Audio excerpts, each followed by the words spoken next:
Good morning મિત્રો, તમારું હાર્દિક સ્વાગત છે એમડી એકેડમીમાં 14 સપ્ટેમ્બરના કરંટ અફેરમાં.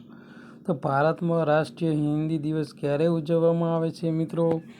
તો મિત્રો તેનો જવાબ છે આપણે ડી, 14 સપ્ટેમ્બર. 14 સપ્ટેમ્બરના દિવસે આપણે રાષ્ટ્રીય હિન્દી દિવસ ઉજવવામાં આવે છે. અને વિશ્વ હિન્દી દિવસ ક્યારે ઉજવવામાં આવે મિત્રો? તો એમાં જવાબ આવશે 10 જાન્યુઆરી. 10 જાન્યુઆરીના દિવસે આપણે વિશ્વ હિન્દી દિવસ તરીકે ઉજવીએ છીએ. 14 નવેમ્બરની વાત કરીએ તો 14 નવેમ્બર આપણા ભારતના પ્રથમ વડાપ્રધાન એવા જવાહરલાલ નહેરુની જન્મ જયંતિ એટલે એ દિવસ આપણે બાળ દિવસ તરીકે ઉજવીએ છીએ. અને 11 સપ્ટેમ્બરની વાત કરીએ તો રાષ્ટ્રીય વન શહીદ દિવસ તરીકે ઉજવવામાં આવે છે મિત્રો. આગળ વાત કરીએ તો તાજેતરમાં અંદમાન નિકોબારની રાજધાની પોર્ટ બ્લેરનું નામ બદલીને શું રાખવામાં આવ્યું છે મિત્રો? તો તેમાં જવાબ આવશે મિત્રો શ્રી વિજયપુરમ. તો મિત્રો જે અંદમાન નિકોબાર ટાપુ છે તેની રાજધાની બદલીને શ્રી વિજયપુરમ રાખવામાં આવ્યું છે. અને અંદમાન નિકોબાર ટાપુ એ બંગાળમાં ખાડીમાં મિત્રો આવેલા છે, બરોબર મિત્રો. અને જે આ રાજધાની બદલી તેની માહિતી આપણા એવા ગુજરાતના અને કેન્દ્રીય ગૃહમંત્રી એવા અમિત સાહેબે આપણને સોશિયલ મીડિયા થ્રુ જણાવ્યું છે કે આપણા જે મોદી સાહેબ છે એમનું વિઝન છે જે કોલોનિયસ ઓળખથી મુક્ત કરવાનું, એના અંડર આ મિત્રો રાજધાની બદલવામાં આવી છે મિત્રો. આગળ વાત કરવામાં આવે કઈ ખાનગી કંપની એ સ્પેસ વોક કરીને ઇતિહાસ રચ્યો છે મિત્રો? તો આ ખાનગી કંપની હે સ્પેસ ક્રૂ મિત્રો, જે એલોન મસ્કની કંપની છે મિત્રો. અને જે પોલારિસ ડ્રોન મિશન છે એના હેઠળ 4 સભ્યોને એને 30 મિનિટ સુધી સ્પેસ વોક કરાયું હતું મિત્રો. આગળ વાત કરીએ આપણા મોદી સાહેબ હાલમાં 15 સપ્ટેમ્બરથી 17 સપ્ટેમ્બર સુધી કયા રાજ્યની મુલાકાત મિત્રો લેવાના છે? તો મિત્રો એમાં જવાબ આવશે આપણો ગુજરાત.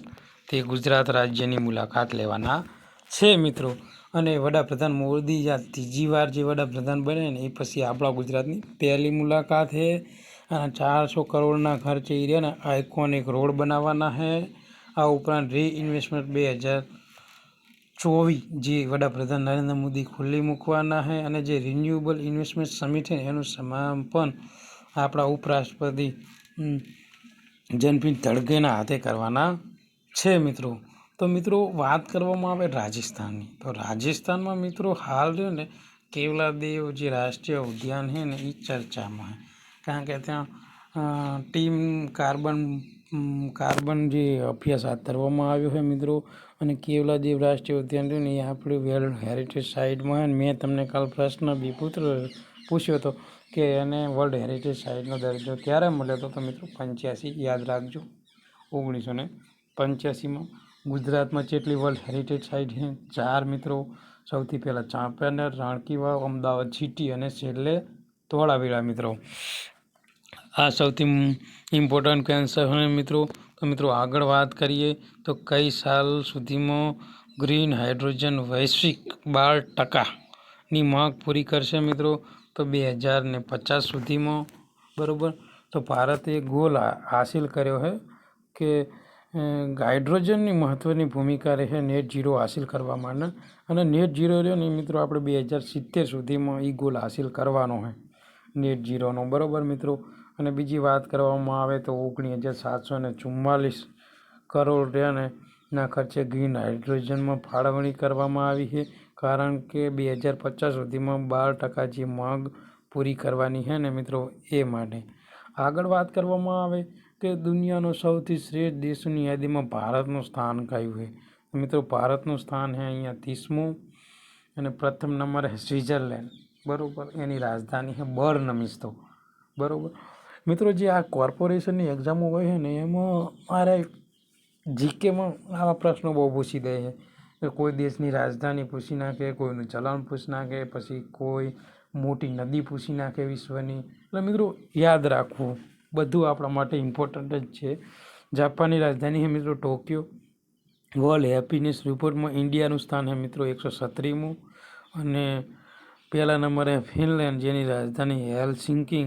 અને બીજા નંબરે ડેનમાર્ક જેની રાજધાની છે કોપહેગન. મિત્રો હમણાં વાત કરીએ તો 2 દિવસ પહેલાં આપણે વર્લ્ડ પ્રેસ ફ્રીડમ રિપોર્ટની વાત કરી હતી. એમાં 180 દેશોની રિપોર્ટ આવ્યો હતો મિત્રો, બરાબર. અને એ રિપોર્ટમાં ભારતનું સ્થાન હતું 159મું અને પહેલા નંબરે મિત્રો નોર્વે હતો. આ સિવાય મોસ્ટ ઇમ્પોર્ટન્ટ વાત એ હતી કે એશિયાના 2 દેશો રહ્યા ને એ ભારત કરતાં આગળ હતા. એક તો પાકિસ્તાન અને બીજું હતું મિત્રો શ્રીલંકા. એટલે આ બી યાદ રાખજો, બરાબર મિત્રો. તો હવે આગળ વાત કરવામાં આવે તો મહારાષ્ટ્રની કઈ જાતિ માટે 80% અનામત માટે યુનિવર્સિટી સ્થાપના કરવામાં આવી છે મિત્રો? તો આમાં એસટી અનુસૂચિત જનજાતિ મિત્રો. અને વિશ્વ આદિવાસી દિવસ આપણે ક્યારે ઉજવવામાં આવે છે? 9 ઓગસ્ટ. આદિવાસીના એવા દેવ ભગવાન માને વીર બિરસા મુંડા, જે એમની જન્મ જયંતિ છે મિત્રો, એ દિવસે વિશ્વ આદિવાસી દિવસ મિત્રો ઉજવવામાં આવે છે. આગળ વાત કરવામાં આવે કે નૌકાદળ દ્વારા કઈ એન્ટી સબમરીન વોરક્રાફ્ટ લોન્ચ કરવામાં આવી છે? તો મિત્રો તેનું નામ છે INS મોલ્પે અને મોલ્કી, જેમને કોચી શિપયાર્ડ ખાતેથી લોન્ચ કરવામાં આવી છે. તે 2500 નોટિકલ માઇલ સુધી જઈ શકે છે અને 25 નોટિકલ માઇલ પર અવર તેની સ્પીડ છે. એ મિત્રો 6 થી 14 વર્ષના બાળકોને સોશિયલ મીડિયા પર પ્રતિબંધ મૂકનારો દેશ કયો છે? તો મિત્રો એ પણ દેશ છે આપણે ઓસ્ટ્રેલિયા મિત્રો. ઓસ્ટ્રેલિયાએ પ્રતિબંધ મૂક્યો છે મિત્રો કે 6 થી 14 વર્ષના બાળકો રહ્યા ને એ રહ્યા ને સોશિયલ મીડિયા ઉપર ના યુઝ કરીએ કે મિત્રો. સારું છે, આ બધા અલગ અલગ દેશો અલગ અલગ પ્રકારની પહેલ કરે છે મિત્રો.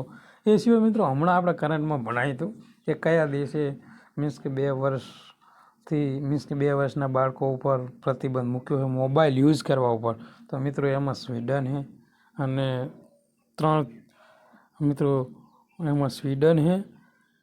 અને મિત્રો બંધારણ રિલેટેડ ક્વેશ્ચનની વાત કરીએ તો મિત્રો ઓસ્ટ્રેલિયામાંથી આપણે બંધારણમાં શું લેવામાં આવ્યું? તો મિત્રો એક તો સંયુક્ત બેઠક અને બીજી આમુખની ભાષા મિત્રો. આમુખ તો આપણે અમેરિકામાં લીધું પણ મિત્રો આમુખની ભાષા લેવામાં આવી છે. અને જર્મનીની વાત કરીએ તો મિત્રો કટોકટી અને ફ્રાન્સમાં સમાનતા, બંધુતા, સ્વતંત્રતા, એ 3 શબ્દો લેવામાં આવ્યા છે, બરાબર. એ કયા બંધારણ સુધારા અંતર્ગત એડ કરવામાં આવ્યા ને એ મિત્રો તમારે કહેવાનું છે કોમેન્ટમાં, બરાબર મિત્રો. આગળ વાત કરવામાં આવે તો ભારત અને ઓમાન વચ્ચે હાલમાં યુદ્ધ અભ્યાસ થયો, બરાબર. તો એ યુદ્ધ અભ્યાસનું નામ શું હતું? તો ઈસ્ટર્ન બ્રિજ મિત્રો. Eastern bridge 7 option number A હતો મિત્રો. એટલે યાદ રાખજો મિત્રો, આ ક્વેશ્ચન આપણી માટે ઇમ્પોર્ટન્ટ છે. આગળ વાત કરીએ મિત્રો તો CPMના કે હાલમાં મૃત્યુ પામેલ સીતારામન યેચુરીનો સંબંધ કોની સાથે? તો મિત્રો આમાં જવાબ આવશે C. ભારતીય કમ્યુનિસ્ટ પાર્ટીના સભ્ય હતા તેઓ અને 72 વર્ષે મરી ગયા છે મિત્રો. અને નવી દિલ્હીમાં 2015થી 24 સુધી મહાસચિવ પણ રહી ચૂક્યા છે મિત્રો. આગળ વાત કરવામાં આવે મિત્રો તો કોમનવેલ્થ ચેમ્પિયનશિપ 2024નું આયોજન ક્યાં કરવામાં આવ્યું? તો મિત્રો શ્રીલંકામાં કરવામાં આવ્યું હતું. મિત્રો આ બી ક્વેશ્ચન તમારી માટે ઇમ્પોર્ટન્ટ છે. આગળ વાત કરવામાં આવે મિત્રો તો સૌથી મોટો લો કાર્બન હાઇડ્રોજન સુવિધા આપતો દેશ કયો છે મિત્રો? તો મિત્રો એમાં જવાબ આવશે અમેરિકા આવશે મિત્રો, બરાબર. અમેરિકા આમાં જવાબ મિત્રો આવશે, અમેરિકાની ટેક્સેલા કંપનીએ, બરાબર મિત્રો. આગળ વાત કરવામાં આવે મિત્રો તો આપણા આજના કરંટ અફેરનો છેલ્લો પ્રશ્ન કે ભારતની કઈ કંપની 10 લાખથી વધુ આવક ધરાવે? તો રિલાયન્સ ઇન્ડસ્ટ્રી. અને આ જે રિલાયન્સ ઇન્ડસ્ટ્રી છે મિત્રો એનો આપણા દેશમાં નિકાસનો ફાળો છે 8.2% ભાગનો મિત્રો.